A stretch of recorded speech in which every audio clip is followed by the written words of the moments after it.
allegiance to the flag of the United States of America and to the republic for which it stands, one nation, under God, indivisible, with liberty and justice for all.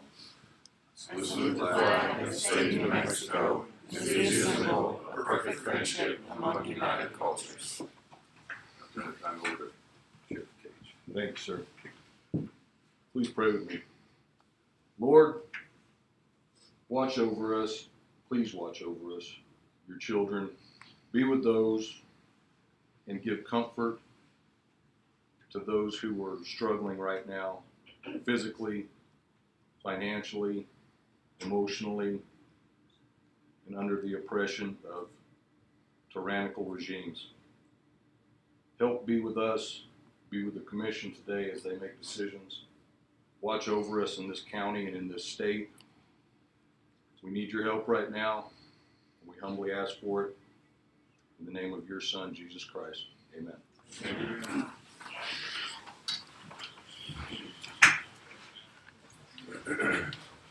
Madam Manager. Good morning, Commissioners. Welcome to all those who have joined us here in the chambers this morning. I have not received any written public comments. Are there any public comments or announcements from the audience?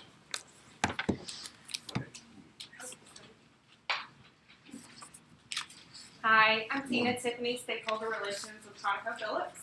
I'm actually just here to give some recognition. I just want to, on behalf of ConocoPhillips, recognize Jason Burns, the Director of Public Works. We had to reach out to him a couple times this past month with some issues on London Road where our loving office is, and he hasn't hesitated one bit to send somebody out in a timely manner to take care of those issues. Also had another ask of Jason. We did the River Blitz cleanup this past few weekends ago, picked up 62 bags of trash at Higby Hole. Jason brought out a big dumpster out there that he's going to keep out there for the summertime to try to mitigate those trash issues. So just want to say thank you to Jason, his whole crew. We'll be sending over a thank you note to him, and thank all you guys. Thank you, Ms. Tina. Thanks, ConocoPhillips. Mr. Fletcher. I guess Miss Tiffany doesn't know that we don't drag on Jason. He just, he's too hard to handle as it is. I mean, so. he's not here, so Okay. Nobody tell him. Nobody tell him. Chairman, Commissioners, my name is Danny Fletcher, representing Eddy Lee Energy Alliance and Holtec International. Just giving you an update from the session last month. We defeated both bills. Our lobbyists did a great job. On the House side, the lobbying team received a lot of help from the Republican members led by Minority Leader Representative Jim Townsend, and this led to the Speaker to table the House bill, and it was never voted on the floor. In the Senate Judiciary Committee, it seems that they had a lot of legal issues that they couldn't reconcile, so that got tabled there. So we got by with it last month. You may have heard that Senators Martin Heinrich and Ted Cruz of Texas were proposing federal legislation that banned federal funding to store the spent fuel, and that never went anywhere. As far as the NRC licensing decision, Holtec and ALEA expect a decision early summer. And if it holds true to form, the draft environment impact statement, the NRC staff has already said to approve it. So we'll see how that goes. I just got an email. I don't even know the details of it. It's from Holtec's lawyers in Washington, D.C. And Holtec was granted an intervention. I guess the state attorney of New Mexico was trying to ban the whole thing. And the case got thrown out yesterday. NRC got it thrown out, and Holtec got an intervention. So that's the update. Thank you. Thanks, Danny. Are there any other comments from the audience? Seeing none, we'll move to item number 2, which is retirement presentations. And we have 2, but I don't know that they're here.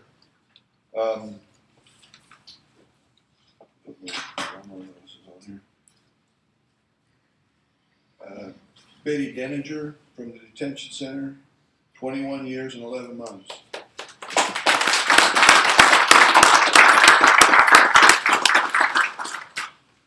And the second is Bradley Rodriguez from the sheriff's office, 4 years and 3 months. He's moved to North Carolina.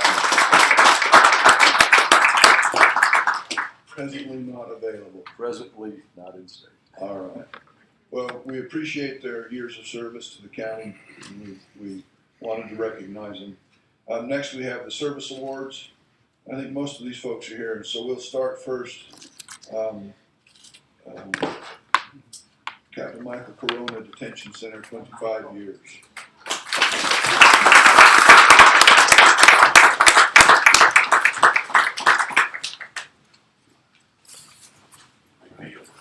Awesome. Thank you. Appreciate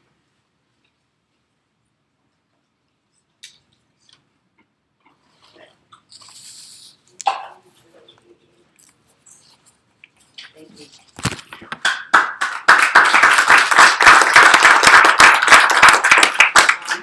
Just because you're at a milestone doesn't mean there's any need for, just stick around. All right. Next, we have Miss Kara Cook, the clerk's office, 15 years.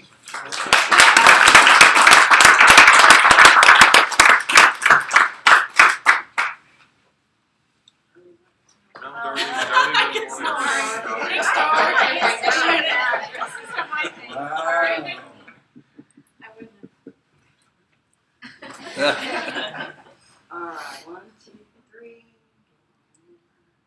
Thank you.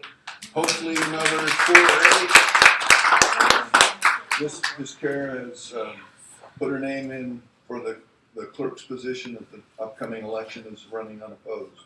So, thank you, Miss Kara.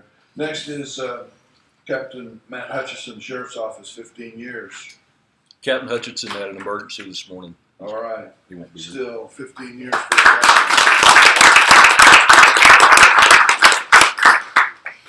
captain. Next we have Jose Hernandez for Public Works, 15 years. Mr. Burns says Mr. Hernandez is not here this morning.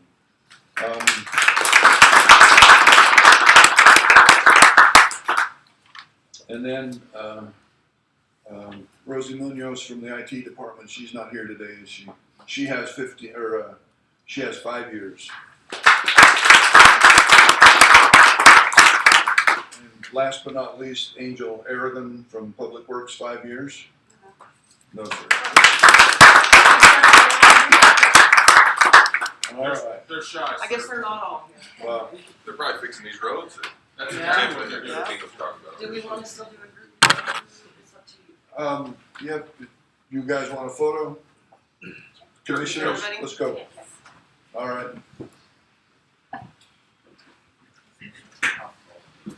Jason missed all those compliments. Don't talk like He's gonna that. ask for a recording. He can get it online just like the other folks. All right. Well, that was good.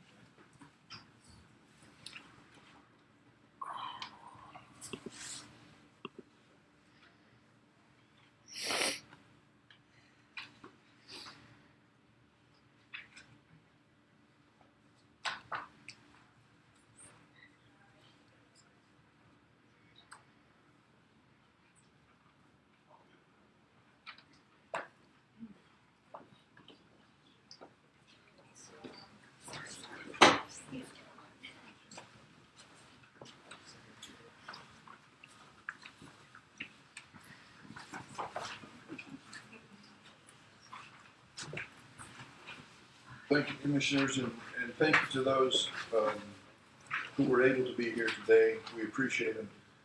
We appreciate all of the years of service that our employees provide to the county and the citizens, and we like to recognize them in commission meeting, and if they're able to attend, that makes it even more special, but we still want to recognize their years of service, so thank you very much for that. We'll now move to Item, the update of the Eddy Lee Energy Alliance. And we have both Ms. Susan and Mr. Valpato here to share with us this morning. Welcome. Thank you.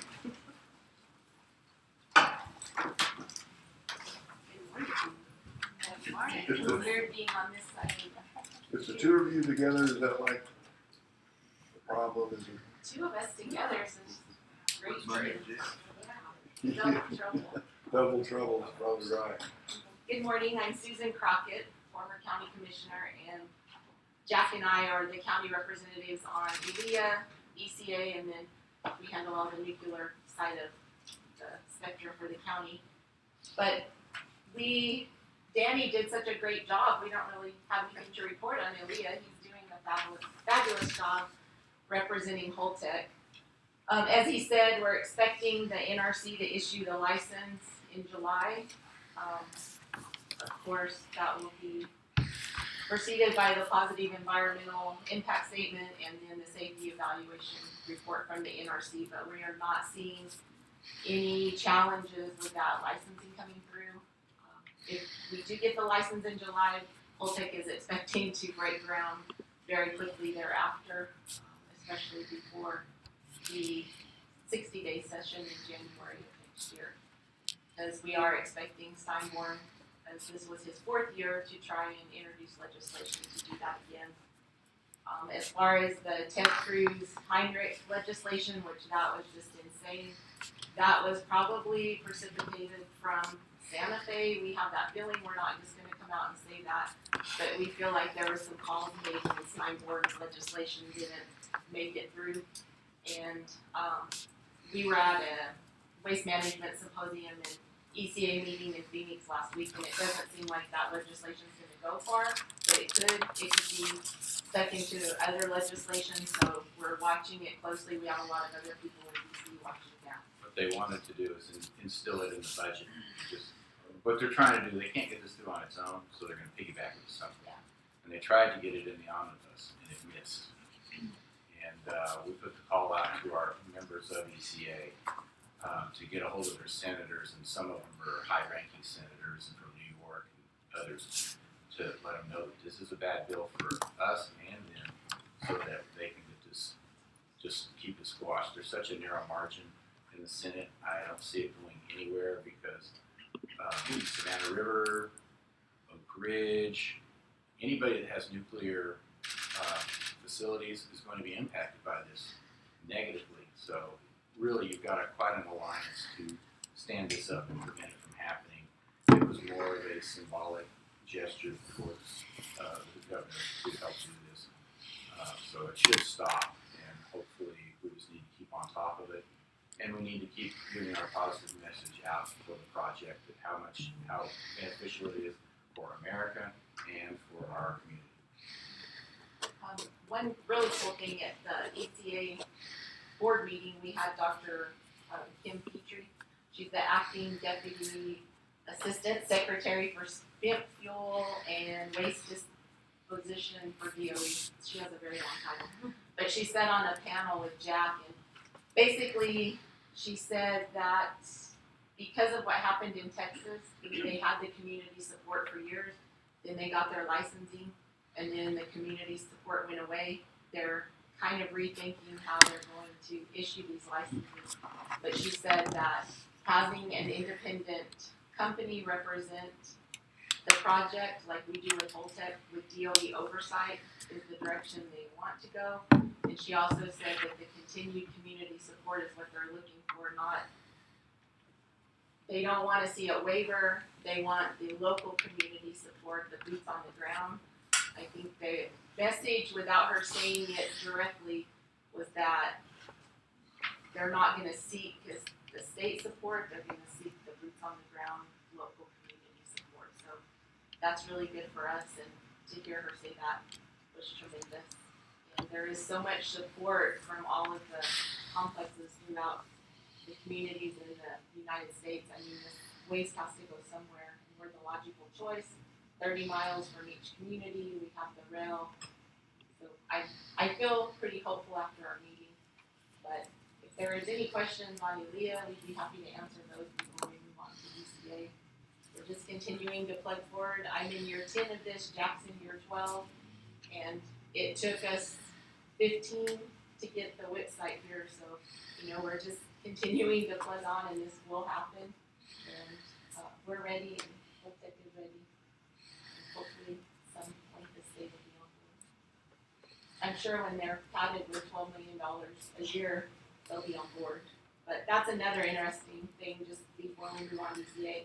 We tried to have talks several times with the governor and her staff regarding what their portion of the funds would be from this project, and they have yet to have that conversation with us. It's just that they don't want to. The good news is if the state doesn't want the money, then of course we'll divide it amongst the partners, you being one of the partners, and so you'll get a bigger cut of the pie, so win-win, so it's likely. But I'm sure they'll be there. When it comes to money, they never miss an opportunity. We'll Exactly. see.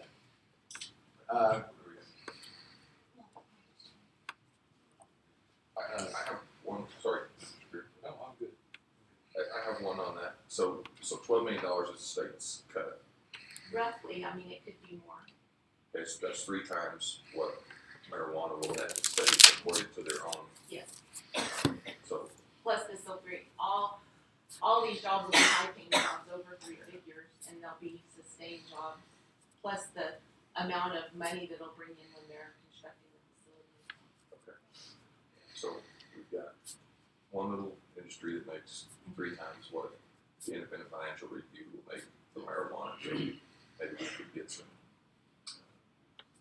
what do you call, graphics showing that or something like that. I don't, that, We but, can definitely. but it would be, yeah, if they're touting marijuana thing, surely we could get, so. And We're gonna have to hook up another wagon. Another Eddy. Yeah, we need another Arrowhead service. Yeah.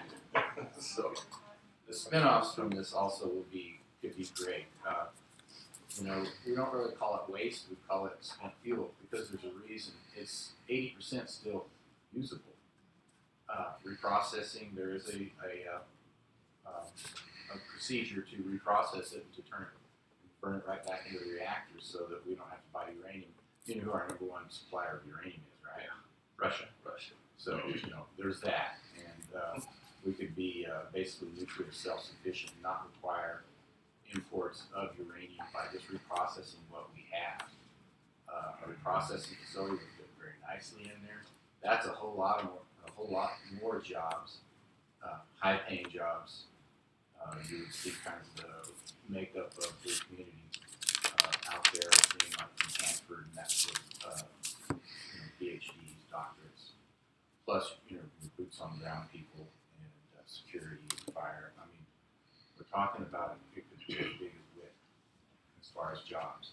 So that's we're playing the long game here, and this is part of that long game. So we need to keep that in the back of our heads that this could really be big for this community, for a lot of high-paying jobs, and keep our community active. Right now we're in the extractive industries. Things are great now, but we've all seen it up and down. And these sort of industries are pretty steady state. So you get what you get, when you start, and that's what you get at the end. So we look forward to this to be a big economic driver for Carlsbad.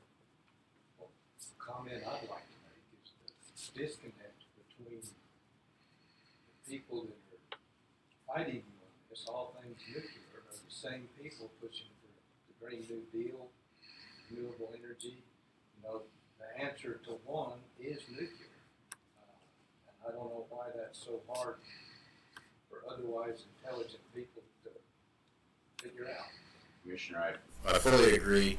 And we talk about a hydrogen economy. Yet you can change methane to hydrogen, but you still have the carbon to deal with.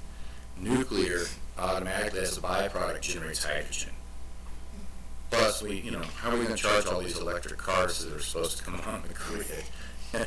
We've got to have more power generation, and nuclear, even though it's an expensive build out initially, cheapens out quite a bit per kilowatt hour as decades go, and these small modular reactors, which something else we need to keep in the back of our mind, a small modular reactor down here would be very useful. You could put 4 small modular reactors around the state of New Mexico and power New Mexico. Right. Just put them in the 4 corners of the state and set up the grid, and you could pretty much run New Mexico with these little reactors, which are easy to run, small to maintain, and low build-up costs. Along the lines, Commissioner, it was very disheartening to listen to the antis, when these bills were coming up and we're speaking against them, and you have 40, 50 antis speaking in favor, and I would say 25 to 30% of them don't even live in New Mexico. When they got on the call, they would say, I have an interest in such and such in New Mexico, but they don't actually live here, and that's very frustrating as well. Because you have people speaking out, against this, but they don't even live in our state. Right. I would suspect this is the same crowd that would show up for a riot in Seattle, Washington, or New York City. I'm sure. Yeah. That's the part that always irritates me is it's not the people that live in our area that's protesting, it's people that have nothing to do with our area other than it's another issue for them to jump on board with. Exactly. And you know what? They ought to consult the people that live in our area before they ever start a bunch of this. A lot of the antis are basically paid actors. Right. They're paid by environmental groups to, delay, stall, whatever they can do to get in the way of these projects, no matter where they're at. Don Hancock is a prime example of that. He's a paid actor. He doesn't feel passionately against nuclear. He's just a paid guy doing a job. Well, Go ahead. I think to echo what you said, Commissioner Beard, I had the opportunity to meet with the whole tech individuals and gained so much information on what the facility was going to do, the services they were going to provide, and I agree, I don't understand what they want. This is clean, it's sustainable, it will bring jobs, much cleaner than anything else that we could pursue, energy-wise. I just don't understand it. And back to Jack's point, it's just sitting there, it's available if we need to redo the fuel Yes. or refine it. I think that's an oxymoron, but anyway. It's there, we've got it, and we don't have to float it across the pond from the Ruskies, so. Right. Yeah. And don't we have some, used to have some uranium mining going on in northern New Mexico? And there was so many people. We do. That's a very touchy subject right now Yeah. with the tribes. That's very touchy right Yeah. now. And it depends on who you talk to. The tribes say that the mines haven't been fully remediated. Yeah. DOE says they have. And they don't want any new mining. There's tons of uranium over on the west side of the state and into Arizona to be mined. Yeah.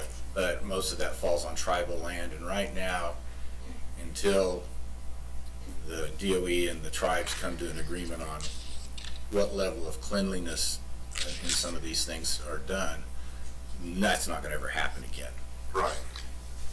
So kind of along the lines of what Commissioner Cordova was saying, and Danny, I apologize if I'm throwing you under the bus here. I know you're just brand new with Holtec. I've met with Holtec a few times, and there hasn't been any real energy with the guys they've sent to the area, and there hasn't been, there hasn't been very good any PR campaigns or anything to educate New Mexico or to educate any of the public. I mean, after I sat down with them, I go, oh, this is really eye-opening, and we see how good and how beneficial it could be for everything and everybody, and how clean it is and how safe it is. And if you guys have ever sat in a 4 or 5 hour meeting with John Heaton, you understand all of that, very well. So he explains everything very detailed. So you guys can't laugh at that. So Yeah, laugh. I can. I gotta rib John a bit. But anyways, so I'm saying that the information's there, but Holtec has had a few opportunities to strike and to get some state land leased during a different administration, a few things like that, and haven't done that. Is there any movement now, and is there any more energy behind them? Are they pushing any harder, or are we just kind of still, it seems like it's always just been pretty stagnant? I think they're pushing harder. You guys just aren't seeing it because they're pushing harder in Santa Fe. And we now have a whole team in Santa Fe that's working on this. And I credit that team to, besides our great legislators that we have in this area, to really getting those Steinborn bills, suppressed. But there's a whole team in Santa Fe working, and then it was the request of the ALEA board to have boots on the ground local, which is when they hired Mr. Fletcher. And he's doing a fabulous job. He's going to Andrews, Eunice, Jow, Carlsbad, Hobbs. He's all over the place, and people are really starting to understand Holtec and what the project is about. And I think that's what scares the people up north, is that we're gaining ground, we're winning, and they're panicking about it. And I think that's where the genesis of the Senate bill came in from Ted Cruz. I mean, likely partners, Ted Cruz and Martin Heinrich. I mean, they're polar opposites. I'm very confused. There was some calls put in that came about too quickly, very suddenly. Yeah. Well, I know that I had the opportunity to visit for a long time with Danny Fletcher, and the information he gave me was very enlightening, and I got a chance to, it was requested and got a chance to write a letter whenever the bill was in the legislature in support of Holtec, and without a doubt I fully support it. Mm-hmm. I mean, if you just look at the infrastructure for the project, you have 3 feet of concrete as a base. Then you have 1-inch steel cylinders, thick, brought all the way up 40 feet, and then that's backfilled with concrete. And you have a 3-foot concrete cap on top of that. Those things being provided by local vendors and local suppliers, I mean, that alone is huge to the community just for the infrastructure built out. Right. Well, and as you said, Susan, it has to go somewhere. Yes. I mean, you see these, you watch these programs, you see these stories of just these open barrels, seeping into the ground. And that's what really frustrates me about these individuals that want to halt projects like this. Do you want to see the alternative?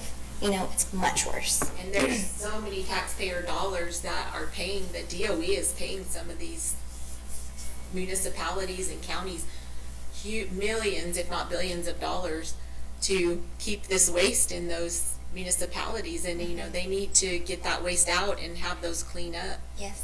In Tennessee, they just finished their wildlife preservation area where they had a site and the site was cleaned up. And it's amazing to see what can happen after a site is cleaned up, but it's got to go somewhere, because the government's just putting way too much money into padding the pockets of some of these municipalities. Well, there are some places in Vermont and Maine where the nuclear power plant has been decommissioned, demolished, and the only thing that sits there is the spent fuel.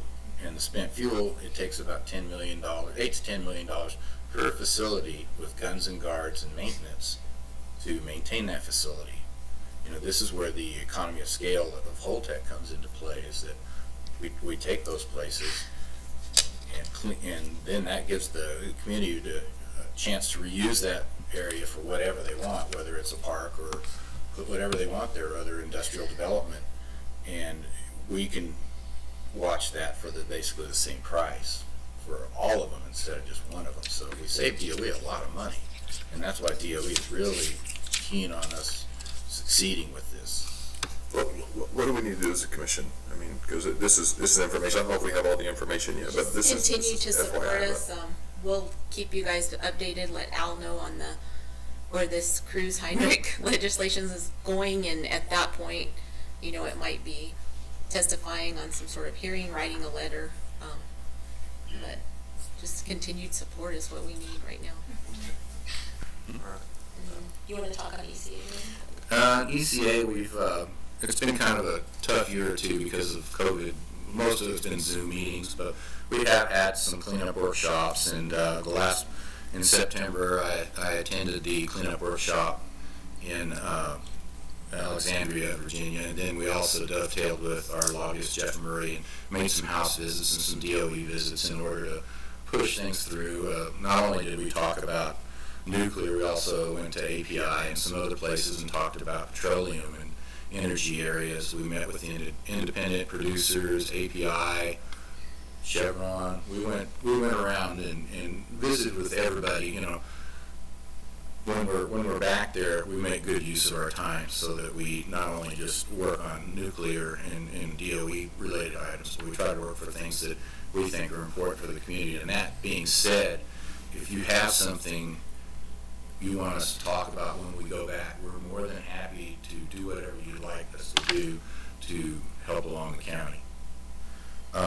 We had a lot of Zoom calls on high-level waste interpretation. That's another avenue for waste.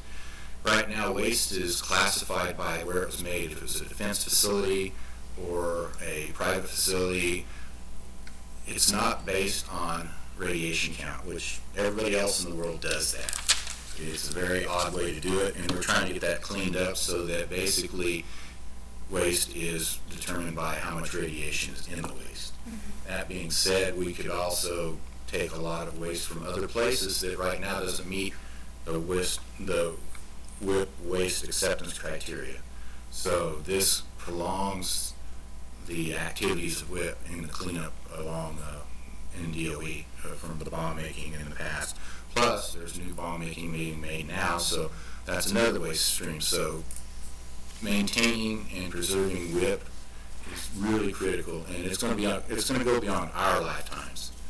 I mean, you know, this is going to be it's a pilot project, but it's not a pilot project, it's a permanent project. So we need to really keep on everybody to make sure that they understand how important this is.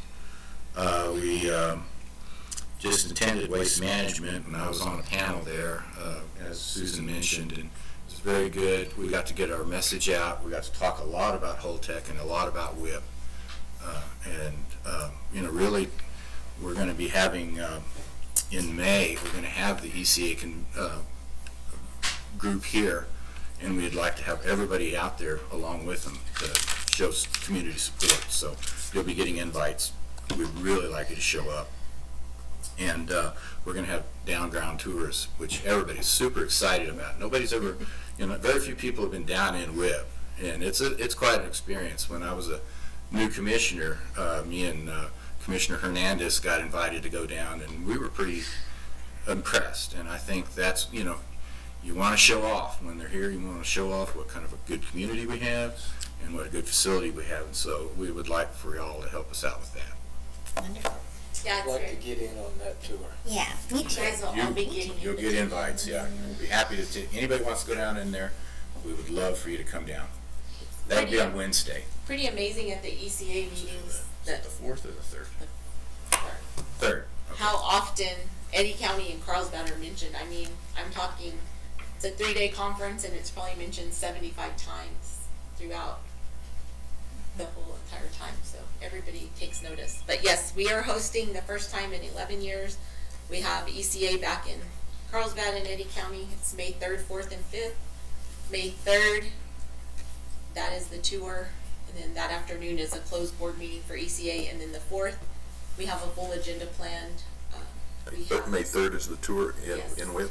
Yes. In the morning, early. Yeah, and you guys will all be getting invitations. We just finalized the agenda last Friday, and we're taking it to the Mayor's Nuclear Task Force on Tuesday, and then we'll be getting those invitations out. But we're having a big Cinco de Mayo event on the evening of the 5th,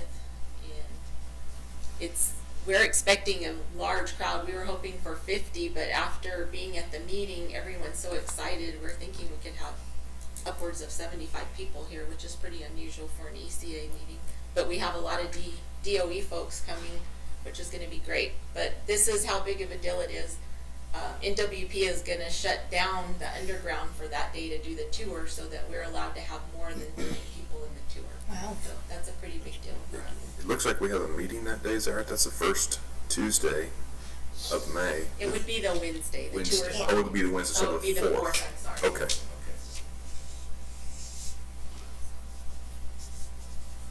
My final activities, I attended the non-proliferation meeting and the nuclear deterrence meetings. Those are with the NNSA group. Most of the time we talk about EM, environmental management, with DOE, and that's what really drives WIP, but the new driver is going to be NNSA. That's the those are the bomb building people. And since they started up making pits in Los Alamos, that's a fresh waste stream. and God bless them, DOE has decided that they're not going to let it sit on the mountain for decades. They're going to start shipping it and blending it in, or moving the shipments within the environmental management cleanup as well. So that's the new waste stream that's coming online for WIP.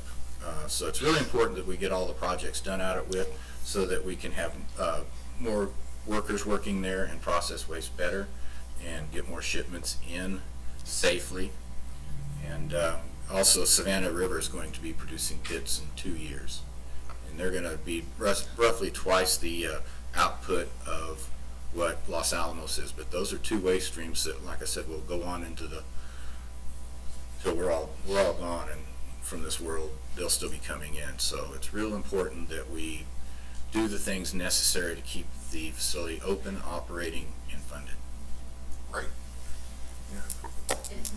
One last thing, the contract for the award bid for the new contractor at the website should be coming out hopefully in April.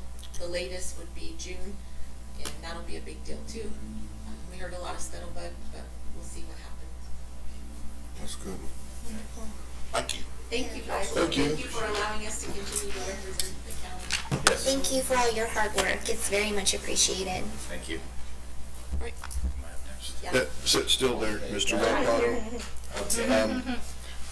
Jeff can give an update on the Eagle Draw that he's our steward for.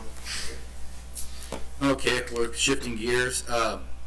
In 2019, we had a dam inspector, which I've never seen in my life, ever out there, drag me across the site. And so we had a few findings, and then COVID hit. And one of them was woody growth, which was creosote, which I don't understand how that can damage a dam, but we had to get rid of the creosote. And we had to do some resealing of some cracks, and some, on the top there was some burrows that we had to pack and remediate.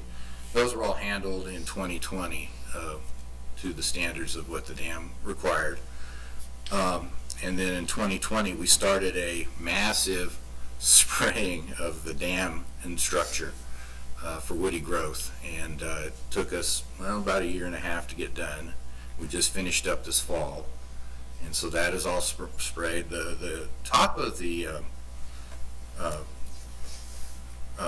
Eagle Draw is well maintained and in really good shape. We took care of some over there by 26. We had several different erosion areas where we packed and compacted and got those straightened out, and we all our contracts ran out in 2021, so we put out RFIs and had a bidding process and awarded Penasco Gravel the dirt work, and then Rick Richardson, the bug man as everybody knows him, in Artesia, won the contract back for spraying and vegetation control, and he's always done a great job. And I was glad to have him back because he's my eyes and ears on the project. Most of the time something happens, he lets me know right away. We dredged the channel behind Navajo, which was a big swamp and had been for years, a great mosquito draining place. We got a big shovel back there and drained it all out and put a low flow channel because there's a natural spring back there, and it flowed all the way through Bolton Road and then beyond. And it's funny enough, once we dredged that out, it really changed the vegetation growth along there and really made it much more manageable. And that's our push this year for our scheduled work, is we're going to go from Navajo all the way back and take out all the woody growth that's in the channel and smooth out and contour everything all the way to the river, because like I said, the north half is well maintained right now. We got it to where we need it to be, and we're also going to seal the entire dam. There's expansion joints all along the concrete spillway, and those are all going to be resealed. As a matter of fact, they're doing it now, and it should be finished by May. And then let's see, we're also from Bolton Road to the Pecos, we are going to do some more channel work, and we're also going to, down at where the Pecos meets, Eagle Draw meets the Pecos, we're going to do some salt cedar remediation there. We're going to spray, kill, and then push out. So we plan to get that work done that usually happens before the monsoon, so we'll spray and then let it die for a year, and then we'll push it up into piles and clear where they hook together, so that it'll be no backup of flows. We had Eagle Draw run twice last year, and anybody that lives in Artesia knows that thing needs to be maintained so that they don't get a flood. I mean, that's the whole point of Eagle Draw, is flood control and keeping it channels open and maintained. And we got a free Benny this year. BNSF right there, the sub channel right there, directly north of the main channel that goes under the Highway 285. No request of ours. We always dredge it every year, but they that railroad bridge right there, that small railroad bridge right off First Street, they concreted it and rip-wrapped it for me. So that was one benefit that the county didn't have to pay for. So one of the big things we got coming up, and this is a big one, and Jason and I need to confer with this, is that Bolton Road, that low water crossing, is caved in. Basically, the culverts are flat, and road crews in the past have put, to keep the subsidence down, they have put asphalt there, and now the asphalt has migrated and sealed off all this. So that it truly is, when water does come across, it comes across the road and not through the culverts. And either we need to decide to build that bigger or bridge it, you know. And we have some money with Eagle Draw. I can contribute some money from our funds, and if we could get that in the your ICIP, yeah, put it in the ICIP as one of the projects to get done. I can contribute money, and if the county could contribute money, that would be a big project right there to put a bridge over Bolton once and for all. And that's one less thing we have to maintain. So I would implore you to look whenever you do your ICIPs this fall to put that in there so that we can start looking at costs, get an estimate, and start figuring out what we need to do to get the most bang for our buck and to make that road safe. Right now it's pretty sketchy, so, and it also creates a problem for me when water starts flowing. You get erosion, and then we patch it and the same thing happens again. So either we need to come up with a whole new design on that. Really, it's beyond its use state. And I'll stand for any questions. Sounds good to me. Anybody wants a tour, I'll be happy to take you around and show you where everything goes. If anybody has questions, I'll be happy to try that. I'm getting pretty good about getting up and down and around, and which gates to go through and that sort of thing. That Bolton Road crossing might be a good place for some concrete block culverts. Yeah, something. Because right now, the problem is... Culverts will contract. Yeah. Yeah, that would be great, because right now it's a traffic hazard. It's not well maintained. It's the way you come across that. If there's water in there, you really don't know there's water in it until you get to it, because which is real dangerous. Yeah, which is a danger, and I would soon not have water. Do we have signs up at that? Yeah, there are low water crossing danger signs, but nobody listens. Yeah, how many people we see wash around with the flumes over there, that was bad. We need to make something that's safe for people to travel, and also allow the water to flow through and not be a problem, not to back up. I might take you up on a tour sometime and just see what it looks like back there. Sure, absolutely. You'd be surprised that it took me a while to figure out how to get around and what needed to be done, but now that I know where I'm going and what I'm doing, it's pretty impressive. There's a lot more to it than just the dam. Mm-hmm. There's tumbleweed draw that comes through, and there's several other little draws that you just don't know about that really kind of feed into it. And so it's a big project, and happy to take you around for an afternoon. Thank you, Be in on that when you do it, I guess I'll be. Sure, absolutely. Yeah. It's in my district. Okay, absolutely, yeah, happy to. Thanks, sir. Thank you. Appreciate you coming, appreciate your participation. Thank you. Taking care of things. Next item on the agenda, we've got a presentation from Noah's Ark.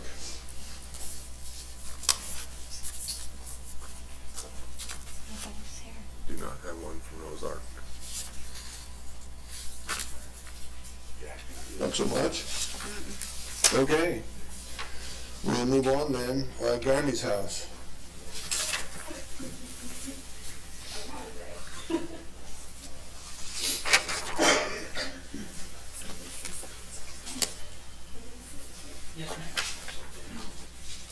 Good morning. Morning. Hey, Ray. How are you?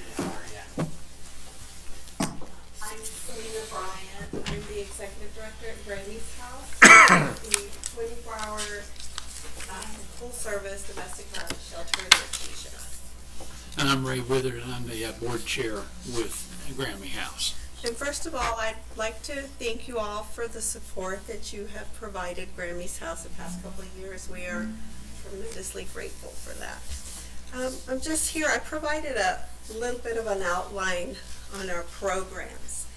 Our main service, especially during COVID, we had to get creative with our shelter services. We were only, and we're still at half capacity. We're a 19-bed shelter, and right now we're providing 10 beds, and the additional clients that we've received, we have to house them in hotels. And we are at capacity right now, which has not happened in quite a long time. Several children in the shelter, and as you see, this is what we provide in the shelter. That a lot of times when people come to us, they'll say, well, what is it that you need, or what is it that you do? And I always say, think about housing 6 families in one home, and that's pretty much what the capacity is. We provide meals, 3 meals a day, and snacks, transportation, assistance with medical. We do provide financial stewardship for our clients to work with the budgets that they have, because our ultimate goal is for them to leave and be in their own housing and to be independent and to learn, educate about domestic violence and be aware of it so those cycles don't repeat. Unfortunately, that doesn't always happen. But that's what we're there for. We have 11 to 12 employees, 75% are full-time, and we have part-time therapists and counselors. And I've been with Grammy's House since 2005. I started as a domestic violence counselor, and I've been the executive director since 2011, I think. And Ray has been on the board for 5 years now. Yeah, 5 years. So next, talk a little bit. Once again, thank you for all the support that you all provide Grammy House. And Selena says it's a domestic violence, and you know, as a banker, I always look at how many people or how much money we got generated from people being in, and it's really, you know, hard to compare. Well, we're full, but that means there's a lot of people suffering, and so, you know, I try to remember, being a banker all the time is not the best. We need to look at it in a way that's that people are suffering, and we need the service, and with your help, it's a service. And we don't only cover Artesia. We take people from they work very closely with Roswell, Carlsbad, and even others throughout the state, and to share people when they're full. And, you know, in the last couple of years, we've seen a real spike in domestic violence and people just needing help and assistance. And so once again, thank you so much for your support. So I decided to do a 6-month kind of pull some data. I asked Darby, who's sitting with us, she's our financial and billing clerk. And I pulled stats for the past 6 months, and I'm going to start with, we had 373 shelter days, and what that means is that it's a person has to be in the shelter for 24 hours before they're counted as a stay. In other words, if somebody comes in and they leave half a day, we can't count them. And so we've had 17 adults, 8 children, and that's in the shelter, and then we've in the hotel 1 person and 2 children. And 20 crisis calls. Our crisis intervention, we've had 48. And that also includes meeting an individual in a safe place, meaning a police department, a library, or a church. We do not go to their home or anything like that. That's not safe. 29 TROs, that's orders of protection. And that number goes up. There's been days when we have 5 or 6, and we have to send them to the courthouse because we just don't have the people to assist. Counseling, we've had 11 in counseling and 1, and then the parenting program, that's small, and then we also have the offender program. That's men and women offenders, and those programs during COVID, we had to be creative, and so we went to Zoom, so a lot of these are done on Zoom. The therapist has her clients on Zoom, but our shelter, that didn't change. We still had to receive clients. So pretty much that's where we're at, and I think that I want to talk a little bit about. Let me interject. One thing that a lot of the shelters don't have, and this is because somebody took the time to donate, we have a facility for people to bring pets, and you really don't think that's a driving factor, but it is. And the reason that came about was we had some clients that had to leave, and they went back to get the pets, and the person they were leaving from just shot them and right there in front of the kids. So along the way, we were able to get facilities for people to bring their pets when they leave, and it sure helps get the people out of the house faster and quicker. It's wonderful. That's a blessing to our community that we had some donors in the community set that up. We have food. We have one of the vets that works with us for vaccinations, and I'm a pet lover, so I'm always like, okay, what kind of dog do they have in the shelter today? So, and I have a cat, but they won't take my cat. So. Sassy cat. So we have that, and then I'm going to brag a little bit about our partnerships. We have a partnership that we've worked hard to get and keep, and that's with the Artesia Public Schools. We have our Kids Talk program in the schools, as well as our Teen Talk, and then we have a partnership with New Mexico State. I'm also part of the adjunct faculty with New Mexico State, but we have our GED ESL program that we house on our property there. So we have a lot of partnerships. We're very busy, and again, I can't say enough thank yous to you all for taking the time to read through our RFP and support us at Grammy's House. It means a lot. And you've submitted your for this coming fiscal year. Yes, sir. I sure have. And thank you. Do y'all have any questions? I know I'm trying to talk fast, and then we have 10 minutes. How long can individuals stay in your program? Excellent question. They can stay, and this is the other, I guess the good thing through COVID is it's indefinite right now. It used to be 90 days, and it depends on the situation, but the minute they come in, we do talk exit. We're very clear and transparent with our clients that you can't be here forever. Our job is to help you get better and stronger and be empowered when you leave here. Wonderful. But we've had families in there for 4 months, 6 months, it just depends. Okay.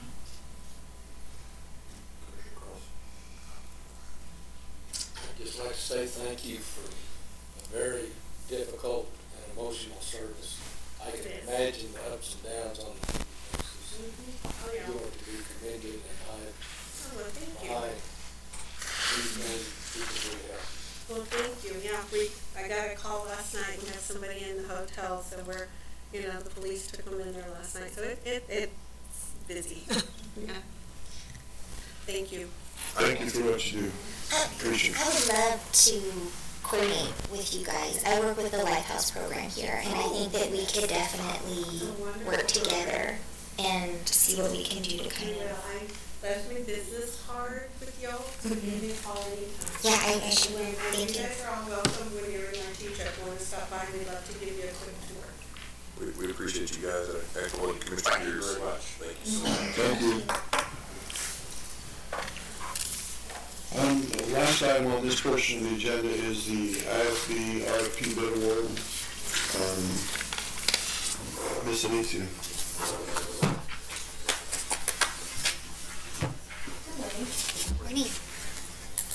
Within IFB 2101 for annual construction materials, The county did note in there that we would consider price adjustments every year at the renewal for each term. With that being said, we did send out a letter to each vendor that was awarded initially on March 16th to ask them if they had any price adjustments that they'd like to turn back into us. I would like to note that I made a mistake. We actually received 13 from the 22 vendors. We received some type of response, whether it was a price adjustment or a signed letter saying that they were not going to increase their prices. It was brought to my attention this morning that I forgot to include J&H's price adjustment within the packet, but they did turn it in on time, so I would like to ask your consideration to also include them. I did bring everyone a copy of that as well. I would just like to apologize for my mistake because that was on my part. I don't know if you'd like. So I apologize for that. They kind of slipped through on me there. With that being said, if we do include them and with the approval of all of these adjustments, the adjusted rates will go into effect April 1st. So when we make a motion to approve that, Cass, is it okay if we include that in there, or what's the process there? It was part of the original, I think you can go ahead and do that. because it's a, no offense, Mr. Neese, it's a clerical error. You have a really good term for that. So the information was all there and received. Just didn't get into. Just didn't get into the packet. Yeah, go ahead and approve that. I don't have an issue with that. Thank you. All right. All the price adjustments, everything was good to you, Burns, everything's kind of within the state. Okay. Good deal. Do we have any questions? Beard? Okay. Having no questions, we'll entertain a motion that we approve IFB 2101 annual construction material services price adjustments and including J&H services. So moved. Motion second, please call for the vote. Cordova? Yes. McCutcheon? Yes. Beard? Yes. Carlson? Yes. Thank you, Coach. Thank you, Mr. Neese. Thank you, guys. This was an interesting time to do this with all that's going on, and our vendors were responsive, and we appreciate their support and consideration. Some were material-related adjustments, and some said, no, we'll hold the line. So we thank our vendors. I mean, it's a good time to give them that option, especially with fuels costs going up like it is. I mean, Absolutely. That's a burden that they're having to bear right now, any business. That's And right. so the more options that we can give them to adjust their price will be, I think it benefits both us and them with better service. Absolutely. It was good. It was good feedback, so we're in a good position. All right, let's move to the training agenda. Item number 1 is approved commission meeting minutes from the March 1st, 2022 meeting. Questions or comments? Having none, entertain a motion that we approve commission meeting minutes for March 2021, or March 1st, 2022. So moved. Second. Motion second, please call for the vote. Cordova? Yes. McCutcheon? Yes. Beard? Yes. Carlson? Yes. And the next item is the special commission meeting minutes approval for March 8th. That was the canvas. Okay. So special commission meeting minutes, March 8th. Any questions, comments? Nope. So moved. Entertain a motion that we approve that. Motion in a second, please call for the vote. Cordova? Abstain? McCutcheon? Yes. Beard? Yes. Carlson? Yes. Great, thank you. And then the last item in that portion is the expense approval report for February 2022. Okay. Any questions, comments? Having none, entertain a motion we approve expense approval report for February 2022. So moved. Second. Motion second, please call for the vote. Cordova? Yes. McCutcheon? Yes. Beard? Yes. Carlson? Yes. All right, next time, one of my mostest favoriteest ugly things. Approve the safety net care pool certification for public funds fiscal year 21-22, Ms. Veronica.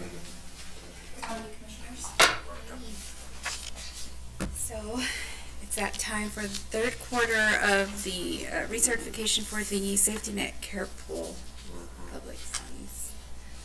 Okay, Al, do you have any comments? I don't like it. It's $1.128 million. I don't understand it, but that's, I'm not paid to understand that, I guess. Yes. Send the money. Entertain a motion that we approve the safety net care pool certification for 21 and 22, third quarter. Second. Motion second, please call the vote. Cordova? Yes. McCutcheon? Yes. Beard? Yes. Carlson? Yes. You know, Veronica never gets turned down. Well, we appreciate what she does, because what she does is, the things that she takes care of for us are important, and Of course, I always wonder on something like this, what happens if you do? that's what happens. Cash shakes his head and goes, they'll be down to cause a problem. they'll be down to get it. Mandatory. So do they hold the commission in contempt or some nonsense like that, you know what? I'm not sure what they do. How long did it take them to figure it out? Well, we got a good chairman that could get locked up for a while would be bad. Yeah, you know, we always need a good Test story. case. Test case. Always need a good story. All right. Next item is approve, disapprove 2 indigent burials, Ms. Veronica. So I have 2 indigent burials that need approvals for West Funeral Home and Turpinning. We will entertain a motion that we approve 2 indigent burials. So moved. Second. Motion second, please call the vote. Cordova? Yes. McCutcheon? Yes. Beard? Yes. Carlson? Yes. Thank you, Ms. Veronica. Thank you. Item number 4 is the potential coronavirus emergency supplemental funding application, Sheriff Gage. Good morning. These are funds that have come available due to the COVID thing. Anyway, what we're looking at is almost $400,000 that we're applying for. Lieutenant Dugas worked very hard on this to come up with a very, very well thought out and well presented application. This is going to what we're going to use this for, if y'all approve it and whatever we are allocated out of this, and we have a very good chance of getting, if not all of it, a good portion of it. We're gonna focus on training and recruiting. With a focus on recruiting, this will allow us to do some things outside of our budget, promotional things to get some folks in here.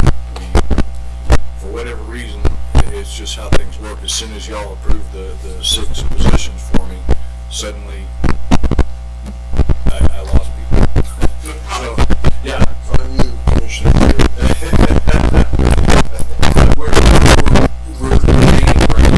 That's the good thing. We are gaining ground. And this is just going to help us do that much more.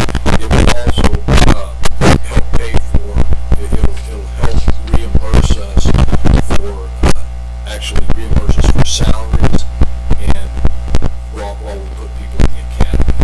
And it will also pay for their salary while they're in field training, while they're actually doing it. So this is a big deal, and I hope that we have your support. I move we approve. All right, we have a motion Second. and a second. Please call for the vote. Cordova? Yes. McCutcheon? Yes. Beard? Yes. Carlson? Yes. Thank y'all. Thank you, Sheriff. Sorry to lose a few guys there on our Oh, we'll make it more up. positions. We're already getting there. All right, good. All right. Item number 5 is the budget adjustment being requested for road chip seal projects. Mr. Barnes.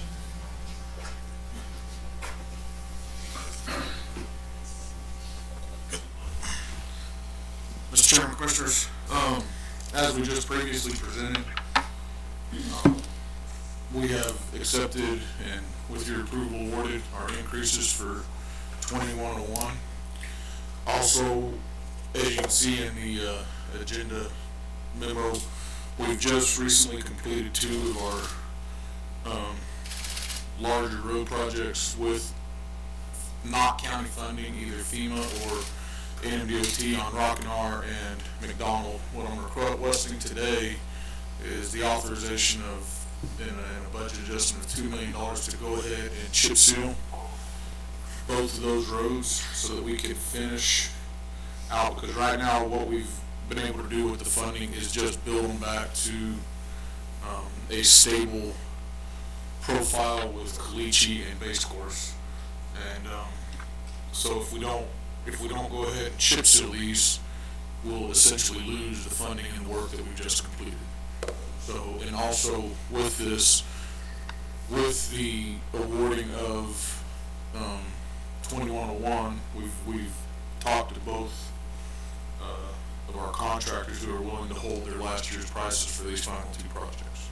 So it would essentially be a savings to the county of about $150,000 if we go ahead and do this now instead of wait for budget. And the reasons the two were, I think Jason mentioned it, but you might not have picked it up, particularly on the FEMA side, the FEMA requirements are that you put it back the way it was, right, like for like, and they weren't chipped before. But with the traffic on these roads, I think coming back behind them now and putting the chip on will hold these roads alive. You know, that portion of McDonald from the corrals all the way back around, yeah, that's a rough road, but it's in really good shape, and so, yeah, no, it's, so, yeah. It was a rough road. So I think this is. Again soon. Yeah, if we don't get them hard surfaced on top, we're gonna lose all the base course that we've already put there. Absolutely. And the integrity of the road bed, so. So I think it's just it's a matter of timing, right? The timing is to try and get them, now the weather's warming up in the back end of this current fiscal year rather than waiting for next fiscal year to accomplish it. What do you think about, they're gonna start chipping first part of April? Yeah. These will both be done way before fiscal. Yeah. I think it's a smart move. Yeah. And the current contractors are holding the prices even with oil that. They're holding their prices, that's why it's before you today. If you approve this right now, we'll have POs by the end of the week, and they'll be on the prices that don't go in effect till April 1st. Okay. I move that we accept that. Yeah, I think it's, all right, we have a motion and a second. Please call the vote. Cordova? Yes. McCutcheon? Yes. Beard? Yes. Carlson? Yes. You know, if we've got a little extra cash, we've got to put a little bit towards voting further maintenance in the future. So we've got a little bit extra, we might as well maintain the integrity of what we already have. So I appreciate you bringing it, Jason, but. And I know you asked during the award, we did see, and it's gonna affect our unit prices with the county, we did see a substantial increase specifically in our chip seal oil. So we're still the most efficient with our county crews, but we did see a significant increase.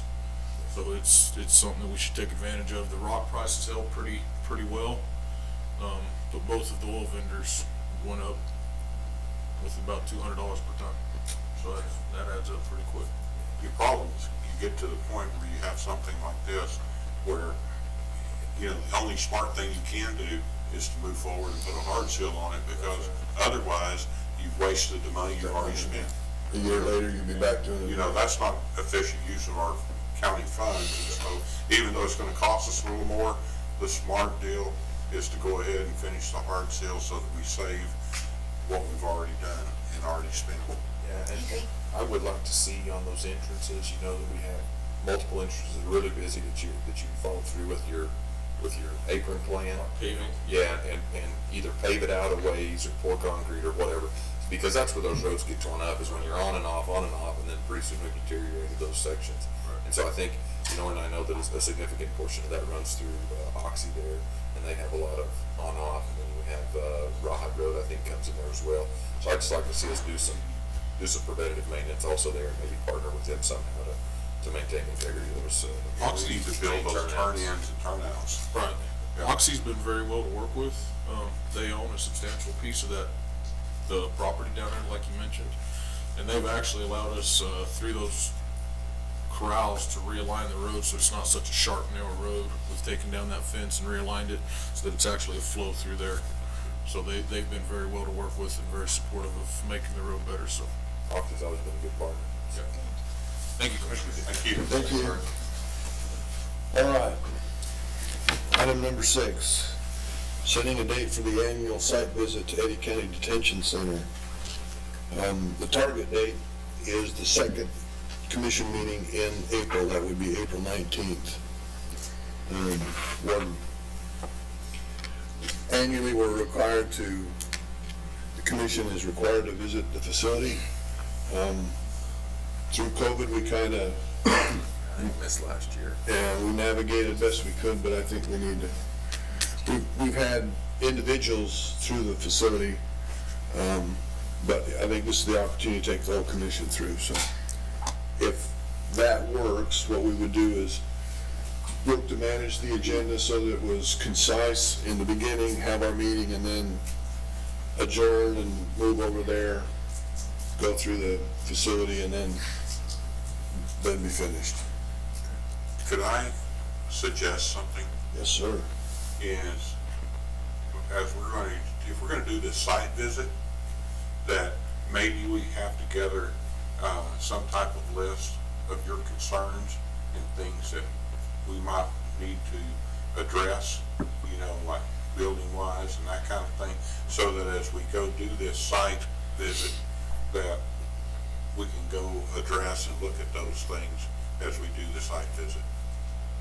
So I'll get with the warden and Brian and their pending projects or needs. Most of the needs we address as they come up, but the two directors are finalizing their budgets for the coming fiscal year, so we could point out some of those kinds of things. I think that, you know, sitting here talking about it in chambers is one thing, but actually getting to see what the problem is firsthand is a lot better situation.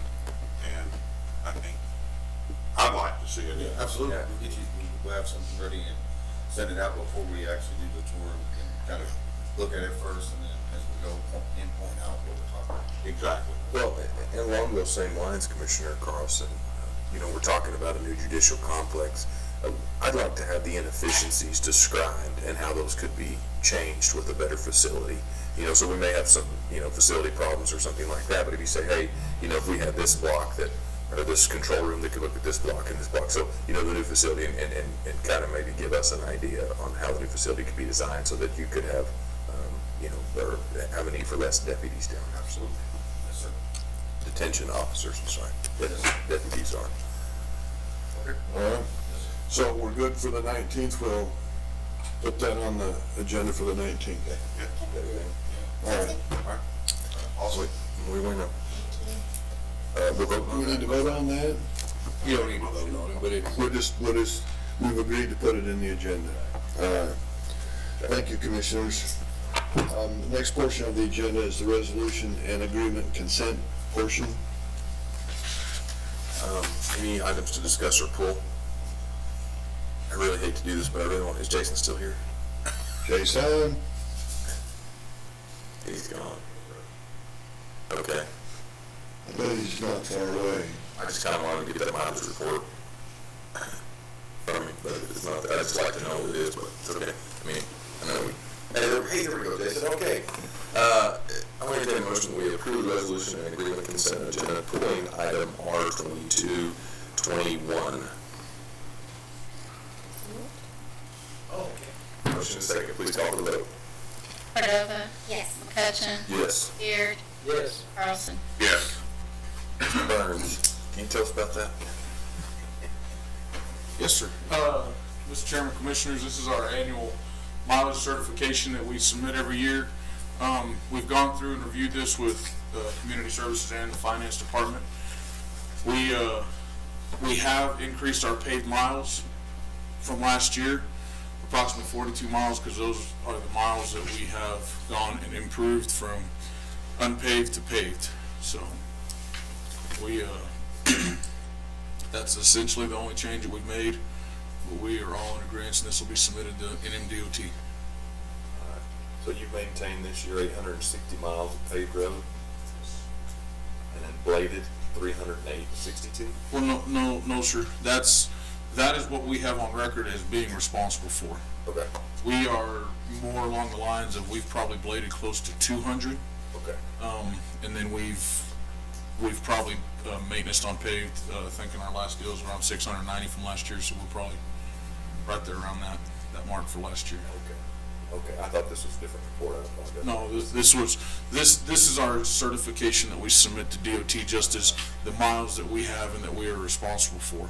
Okay. So it's a factor that the state uses in some of their calculations and certification, so we have to, plus it's something that the Freeholders Board, if we're gonna add or take roads away, and then the process of how that's accomplished, I think community services and finance, because finance has to represent the assets, and the roads are assets, so there are multiple places that we have to have an agreement on what those numbers represent. And yeah, absolutely. So there has to be a consensus. So what shows up on the road books, community service books, because they issue addresses off of those county roads, and finance has to represent those, and the auditors, they get kind of persnickety about, well, this number's not this number. Well, let's go, Pastor. What a road is actually worth. What a road is. Okay. Well, I was really excited. I thought, man, we've done 860 miles of paved road. Like, man, I said, we have been kicking butt, you know. But, yeah, if everyone. So, anyways, I thought this was that report, and I thought, well, we don't want to step it away there. We're going to tell everybody. And we had actually just previously brought before the commission how we had revised our how we're going to adopt and vacate roads, and we are about to vacate freeholders. We have a few local roads we need to add to our inventory that we'll bring back before. And I was going to bring this in front of department updates, but now if there's any roads that you think we need to update or consider with freeholders, please let us know, and we're going to convene and bring that back before. Convene freeholders, you said vacate freeholders. No, we're going to keep freeholders. No, we're keeping freeholders. We have a good freeholders board. We're going to convene freeholders. Convene freeholders to consider vacating roads. There you go. There you go, sorry. There you go. So, be sure you got that word for it. Yes, sir. All right. I make a motion we approve. Second. R22-21. Okay. Thank you, Commissioners. Yep, call for the vote. Cordova? Thank you. McCutcheon? Yes. Beard? Yes. Carlson? Yes. That's an annual certification we have to make to the state every year. So. I misunderstood what it was. I thought this was our mileage report for the main, so appreciate you. Well, we can still hold into that. They can produce that. Well, it's still pretty close. I mean, it is real close. Like for all the roads that's been maintained and all the roads that we have. So we've done a lot of work. Yeah, that's great. All right. Elected official and department updates. Mr. Hooper.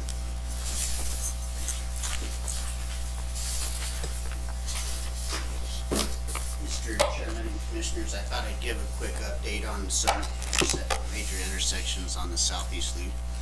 I've had a few of the commissioners ask a couple of questions about them, so starting off with 285 and 31, we're at 90% plan set on that intersection, and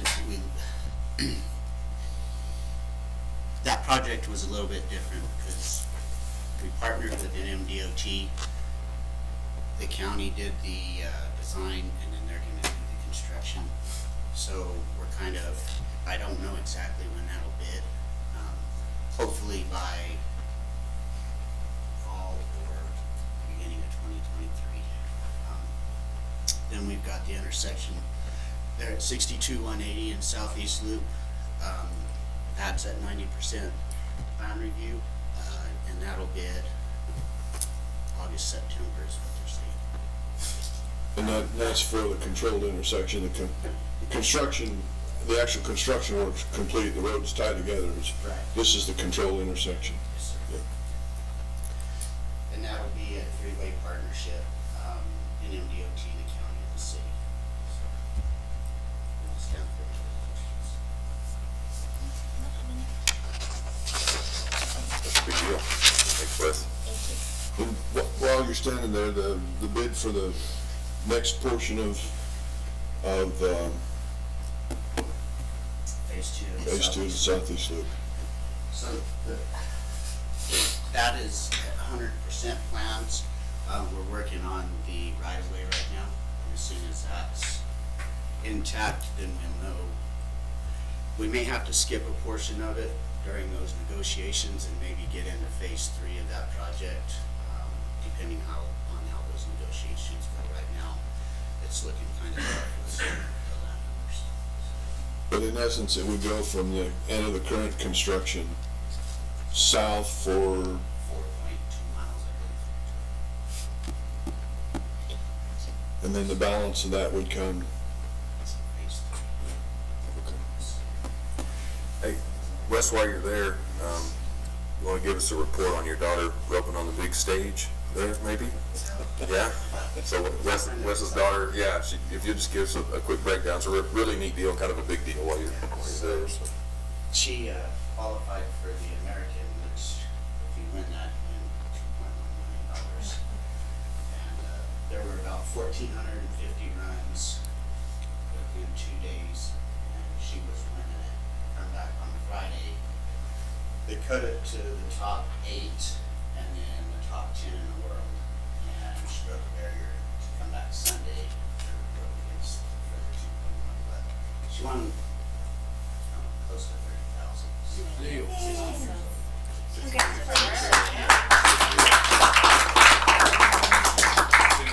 Number 8 or something out of 1,450 girls or something like that, or that's a Wow, it's amazing. big deal. They were excited. She was pretty upset. She knew what the start was, and she just was excited about going to it.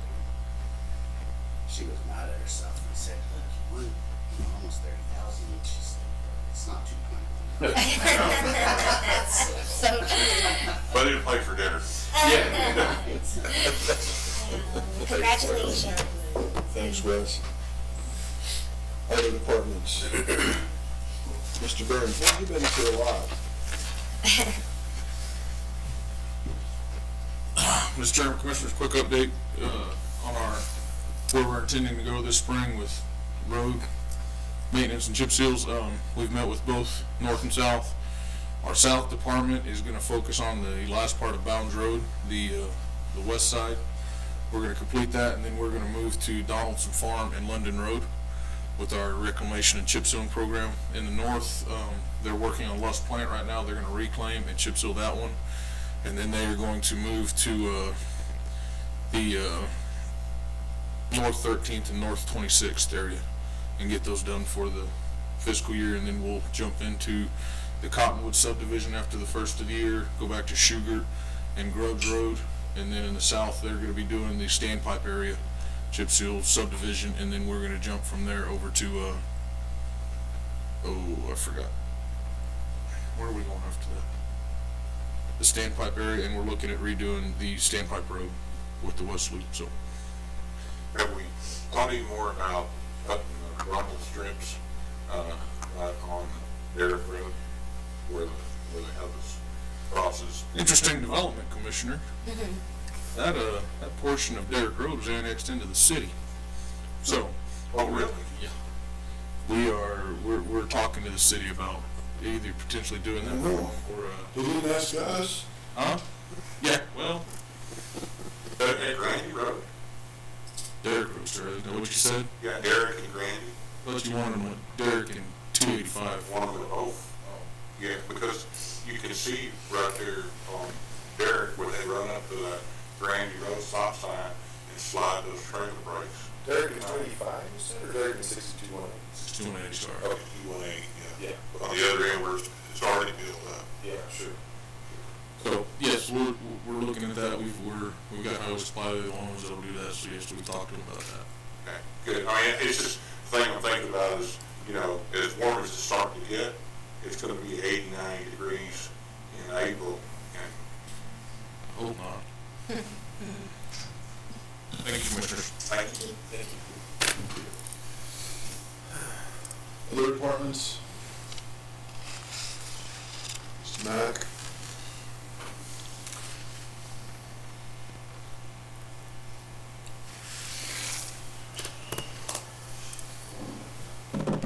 Chairman, Commissioners, just a couple updates. Last week we sent 11 personnel up to Taos to take swift water training, which helps us floods. All 11 completed the course. It was a 6-day course, and they did it in the snow. The State Fire Marshal's office was down yesterday. We took the Deputy State Fire Marshal out to the training grounds. He took some photographs so that they're really interested in looking at the partnership for the Regional Training Center for the Southeast to be located here. So we'll monitor that closely. We'll be looking for an MOU from them to make that happen. They also came down and evaluated Loving's old Station 1 on Elm Street, and they are going to go ahead and approve it for funding, so we will double the state fire funds for Loving. We just wanted to invite everybody to the Fire Academy graduation. It'll be May 14th at 5 p.m. I'll send out a reminder as it gets closer. And then the Loving firefighter, he's been busy. We had a wreck on 128. We've had quite a few medical calls in Loving, and down off Longhorn Road's been pretty busy lately. So just his 8 to 5 time, he has been staying pretty steady with call load. And then a reminder for Chairman McCutcheon and Commissioner Henry that Fire Board is moved to Saturdays now. So the next meeting will be April 9th at 9 a.m. here at the Fire Admin Building. And it should be about an hour to 2 hour meeting because there's training to follow that. So we've incorporated a quarterly training with all departments. So they'll, everybody should be down here for that training. Any questions? What's pretty exciting about partnering with the state, and it's for training purposes, correct? Yes, ma'am. So normally a volunteer would have to travel to Socorro for 1 to 2 weeks to receive their firefighter 1 or 2.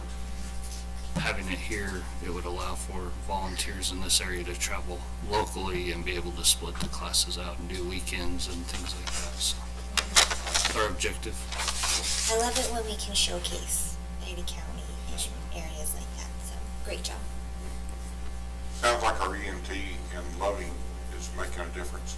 Yes, sir, he is tremendously. We've had quite a few overdoses where he's been able to get there, administer Narcan, and get the patient back conscious and breathing before Carlsbad gets there. Same thing, we had a pretty significant accident out on 128, and he was on scene before the ambulances were even leaving the city limits. Wow. That is terrific. Makes a big difference. Best thing we've done. Thanks, sir. Thanks, Josh. Thank you. Josh, that meeting, was it in Cottonwood? The 9th? Or was it? No, it was It'll on be here. here at the office. Okay, I put that in wrong. Okay.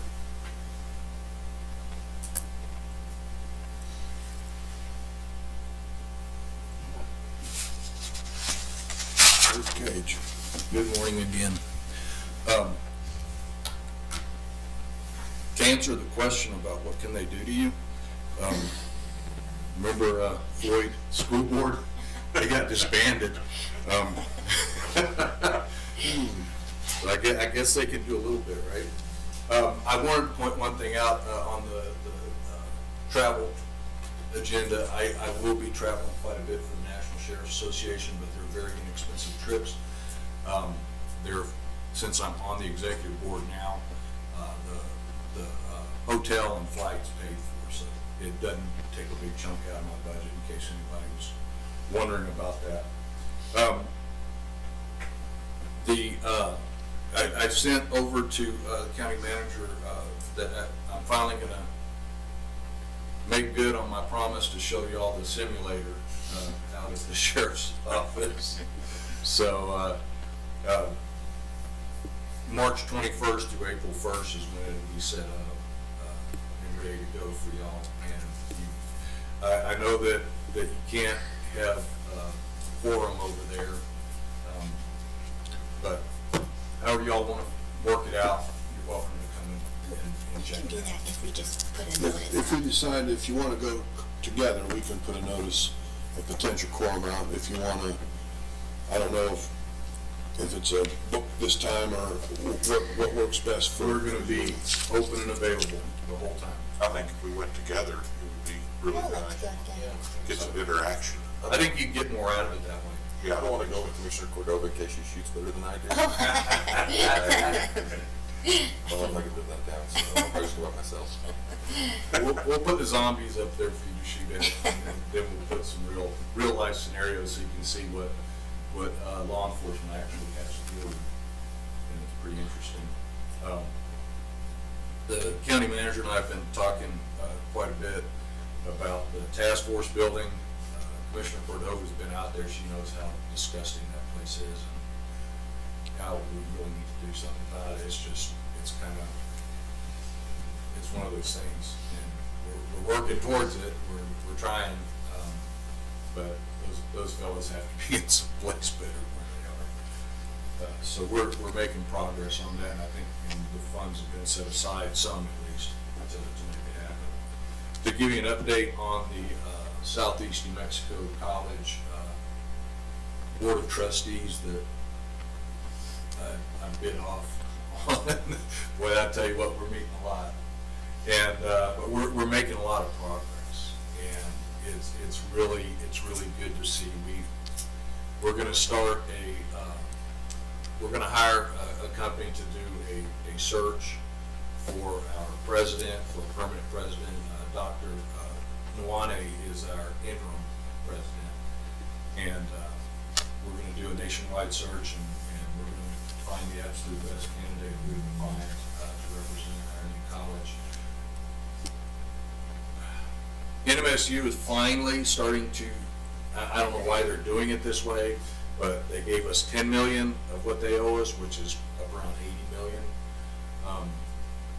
I think a lot of us can figure out why they're being slow about it. It's a large portion of the reserves. But supposedly we're going to get the balance of it sometime by the end of this month, is what we're told. The 10 million? What's that? The 10 million? Oh no, the 10 million is already here. Oh, okay. Which is really nice because that allows us to go ahead and start doing some things, because it was hard for us to make any decisions with no money in the bank. And we also want to be able to make payroll and all these certain things, and we're in the process of doing a lot. One of the main things we're doing is evaluating salaries, and we're going to try and get the salaries of folks out there to where they should be for this area, instead of based on Las Cruces dollars. We all know that it's a little more expensive here, and in order to attract good quality people, we have to pay market rate. So we're doing a lot of things with that, but no, to answer your question, the 10 million is already here. We're expecting the balance, the checks in the mail, right? But no, we're room to lose checks too. We're expecting the balance, which is about 60 or 70 million, to come by the end of the month. That's what we're talking. What way is our curriculum moving, Sheriff, as far as what portion are we looking at being skilled, vocational type training, and what portion are we looking at being the classroom education type? That's a great question, and I think that's one of the main focuses that Bill Merle had in getting on the board is that's his forte. He taught there. He is obviously in the skilled profession, and so that is a big focus for us, is building that up. We're working on getting another college within a college built, which is going to be specifically for the energy industry, and that will hopefully come to fruition. We missed out on some funding. I don't know. I'd hate to even speculate what happened at the legislature on some of the bonding and funding that we were trying to get for it, but it's going to happen. It's going to happen. The welding, all the skilled professions, they're going to continue to go on. Vocational studies are going to be a big priority. Our nursing program is going to continue to be one of the best in the nation, and so it's not going to fall by the wayside. I can promise you that. We're committed to the vocational studies. I know that someplace like Odessa College have like a tremendous diesel mechanics course in which they're partnered with Caterpillar. Yes. And they use Caterpillar diagnostics and stuff like that. And so when they finish that training, then they have a job offer in hand already from Caterpillar. Are we looking at doing anything like that as far as teaming? Yes, and we already have, and I believe it's Forbes, I believe it's a Power Stroke that they have in there, which I'm partial to, because I drive one. But they do, there's an actual mock-up, and that's what we're looking forward to, is partnering more and more, especially with our local industry, so that we can have people come out, graduate with a certificate or a degree, but come out and go directly into supporting our industry here and supporting, as long as our legislature and our governor allow us to, and our, So before the transition from an MSU to the independent industry, oil and gas industry had stepped up, particularly compression, and there were industry providers that were willing to help provide instructors, and they had made some inroads with, there's one of a kind in the United States, and that's Oklahoma State's Okmulgee Compression Center, and they were willing to share their curriculum to help establish one here. So now that the college is independent again, that opportunity, I'm sure those compression mechanics are still hard to come by. Oh, that's what I was going to say. Oilfield, they use them every day. So industry is willing to step in, and there are a lot of opportunities about getting space for them and instructors in place and the curriculum so that you can get the students going forward. I believe at one time we were partnered with WIP as well. There were some vocational programs, pre-engineering, things like that. I mean, we really need to encourage across the board. and that's what we're looking at, and this is going to cut through. NMSU, just like any other large institution, especially educational institution, is a huge bureaucracy. I mean, you want to try and get something done, it's going to take you a long time, and it may not ever get done. Now you have elected officials sitting on a board that we are accessible to the public, we're accessible to everyone, we're accessible to the staff, the faculty, everybody. Now we can actually, instead of having to make a decision that we may want to do something, send it to Las Cruces, hope that it gets through all of the process, and then finally makes it to the Board of Regents, who may or may not have any idea what our true needs are here. Right. Now it can go straight to us. We can make a decision, and we can make a move immediately. And that's the beauty of this whole thing, is we can actually listen, and we know we have our finger on the pulse of the community. We know what the community wants, we know what the community needs. So, yes, to answer all of your questions, it is a resounding yes, yes, yes. That's what we want to say. Yes, we don't want to say no as a college board, and it's only going to benefit the community. Well, I love it. I'm excited. I spent 14 years of my life over there as a student or as an employee, and it's very important to me. So. Well, Tiffany and I are on for 6 years. We both got this 6-year term, extra years. so we'll be there for a while. Anyway, things are going well at the sheriff's office. To give you an update on that, again, our vacancy rate seemed to explode, but we're still handling business. What we've done is we have our specialized groups, and we just allow those shrink up as we have openings, so that we can have our patrol division, which is our bread and butter, they stay bolstered, and that they stay where they have the correct amount of people on there.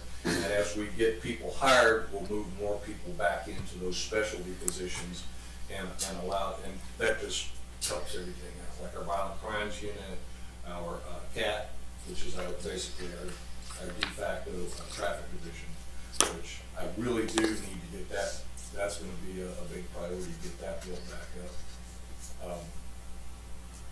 VCSU, to give you an update on them, they've been extremely busy. There's a lot of gun trafficking for some reason going on here recently, and it's, you know, there's this Carlsbad, Artesia, Roswell connection, and we've had some explosive devices that we have come across, and that's disturbing. That's happened a few times here recently, but utilizing our partners, our federal partners with the ATF, and with my task force officers who are signed with the ATF, we've been able to get a pretty good handle on that. So just know that even though we get our numbers get bigger and they get smaller, we're still taking care of business. So Thank you. Thanks, Sheriff. that's my report. Thank you, Sheriff. Other updates? All right, legislative update. We don't have an update for today. Session's ended, smoke's clearing, the dust starting to settle. Governor signed what she's gonna sign.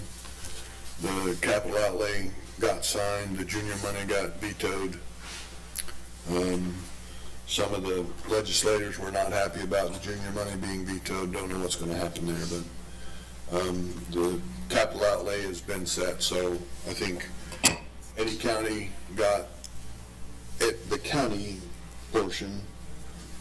All in Eddy County, all entities got $7.6 million. The Eddy County got 1.6 for the Southeast Loop and 230,000 for Rita.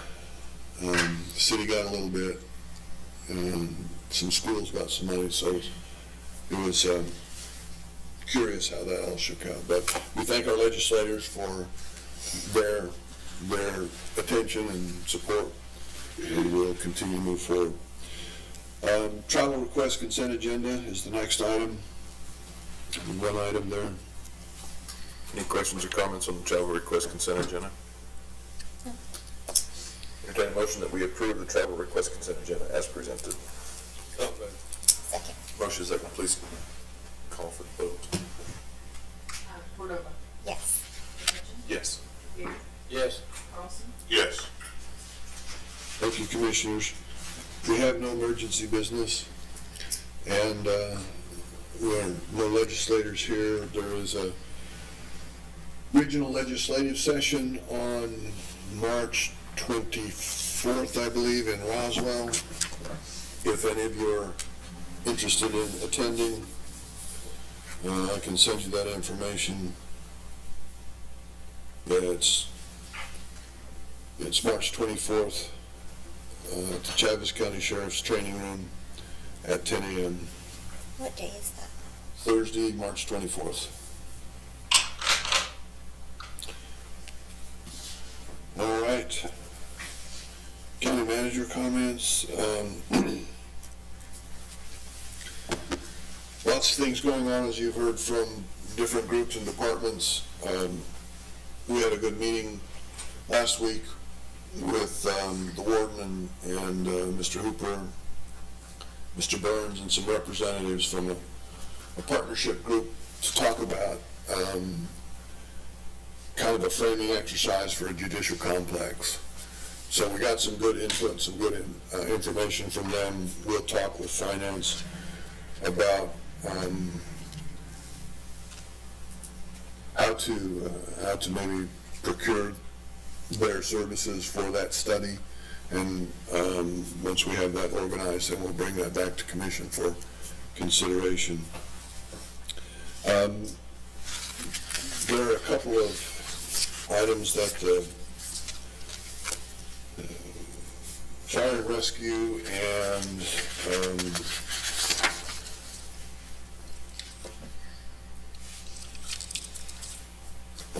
just one item that with the mayoral election in Artesia, the mayor of Artesia is one of the board members for RETA. So Mayor Miller will step down, Mayor-elect Henry will step in. Commissioner Henry was one of the other members of that executive board. So we'll need one more commissioner to be with me on that executive board. So you don't have to decide today, but if that's something that interests you, they meet monthly, generally the third Thursday of each month in the Artesia council chambers, beginning at 10 o'clock.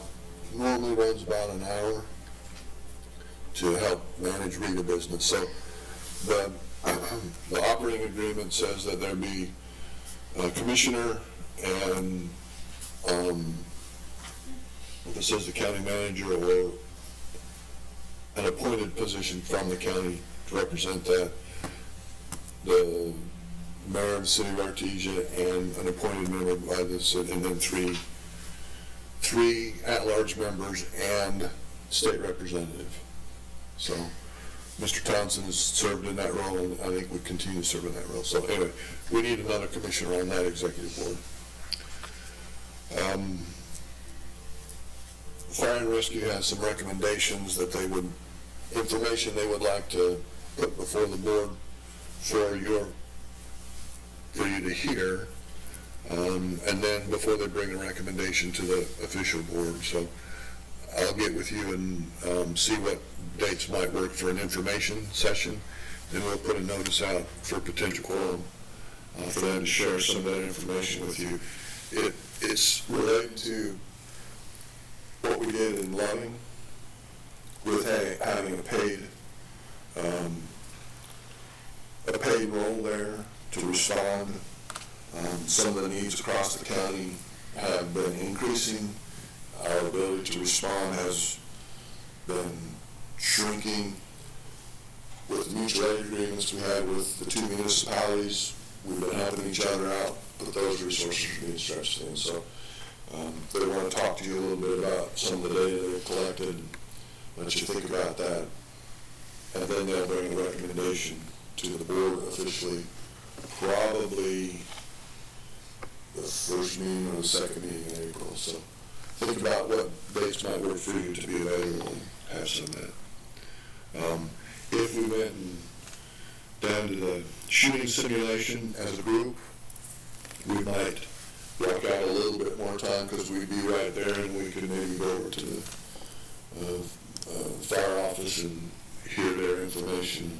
Just make it one trip. So That'd be perfect. okay. I'll put a couple of dates out there and see what works for you, and we'll kind of coordinate that together then. Thank you.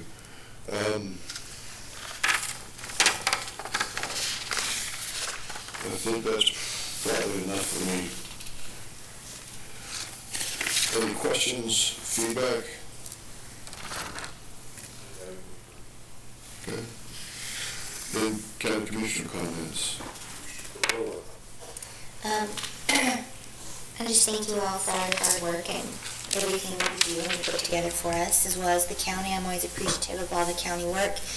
As I said earlier, anytime we can showcase Eddy County in a positive way, I'm very excited about that. I had a couple of encounters with patients over the last week, and I just felt it was important to bring it up in the meeting today. We talk a lot about fentanyl and overdoses and, responding to overdoses. And in my visits with these patients that are, rehabilitating, from fentanyl, something that's come up that's a new theme is this overwhelming sense of remorse for what they've been doing and trafficking fentanyl and the negative impacts it's had on our community and people, which I haven't seen before. And so I don't know why that is. I don't know if the message is getting out. People are tired of hearing this news. People are tired of losing loved ones to this horrific drug. And I think it's a group effort among many modalities, the sheriff's department, the judicial system, rehabilitation system. So something's working. I had a very overwhelming sense of positivity yesterday as I was meeting with these patients. And so I just wanted to share that there's good work being done, and we need to continue with helping in any way that we can. So aside from that, I'm grateful for everybody. I'm grateful for the work that everybody's doing, and I just hope that everybody continues to stay safe out there. That's awesome, thank you. I really don't have anything today. I just think that everything's going in a good direction. We need to keep that headed down the right direction. Did notice that our chairman is not running for re-election this next time, and he's a great commissioner and stuff, and so we'll sort of sorely miss him. Kind of on board with all of that. I think the county's doing a great job. I think we ought to be an example for the state what's going on in Eddy County. We're doing a lot of good things. And a lot of it's getting done because of the oil and gas and a lot of the rest of the state aids. But anyway, we'll take it. Commissioner Carlson is right, I did not sign up for re-election. My time in Eddy County's just been, I couldn't have spent 3 years, or I guess it'll be 4 by the time we're done, but learning any more and getting to know better people. I really, really appreciate all the doors that Eddy County has opened for me, and all the people I've got to meet, and all the lessons I've been able to learn. I'm not running because I don't like Eddy County or anything like that. Just going to look to serve in different capacities, and so there's a few things in the works there, but we'll just see kind of what we end up with. But I am extremely grateful to Eddy County and the opportunity that I've had to serve you as a commissioner. I have nothing further. Thank you, commissioners. We appreciate your support and what you do to set the focus and direction for the county, and a lot of success has been as a result of that support and direction, so we'll continue to look for that. We have no executive session need today, so the last item is a motion for adjournment. Make a motion. Second. Motion second. Please call for the vote. Cordova? Yes. Hutchin? Yes. Beard? Yes. Yes.